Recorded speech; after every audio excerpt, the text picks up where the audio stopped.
Hi, folks. Here's a thought to consider.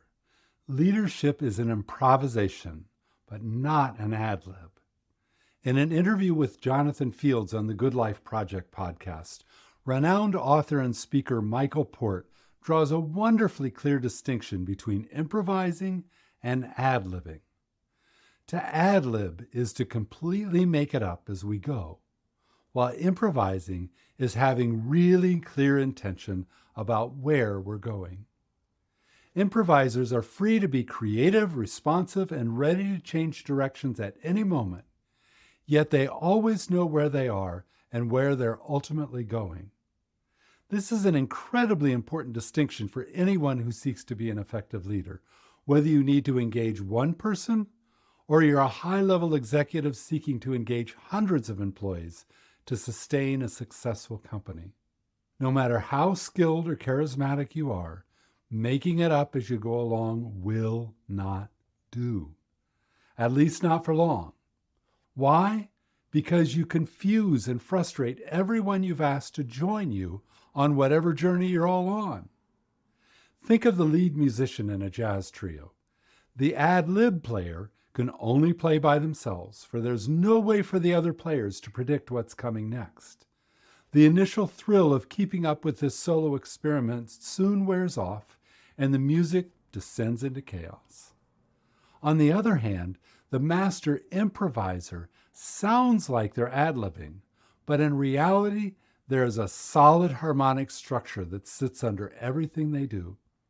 All the players know this underlying set of agreements, so they can explore all manner of new territory, shifting this way and that in response to new ideas, without getting lost.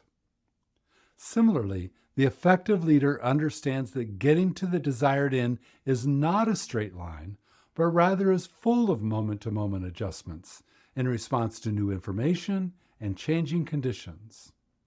And the effective leader understands that the people he or she leads can only join in that improvisation if they understand the end goal. So that brings us to you and to two questions. Question 1.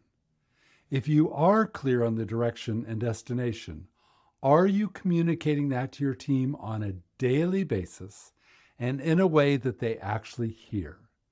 In other words, do they feel like they have the information they need to respond to inevitable changes without feeling lost or frustrated?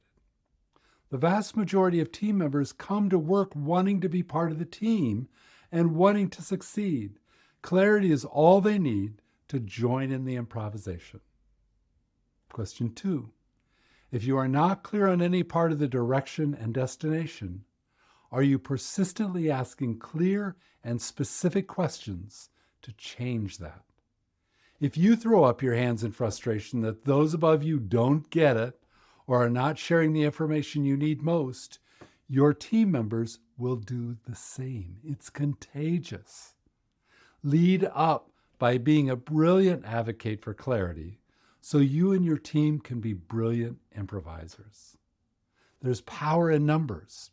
If all leaders are persistently asking for clarity, in our jazz analogy, what key are we in and what tune are we playing, it won't be long before clarity becomes the norm. And if all leaders communicate daily where we are and where we're ultimately going, it won't be long before everyone has joined in the improvisation, free to be creative, responsive, and ready to change direction at any moment. Now that's playing music. So, as you meet in teams or chat with your fellow leaders, share how you have brought clarity to your team's daily improvisations. And I'll see you back here next month.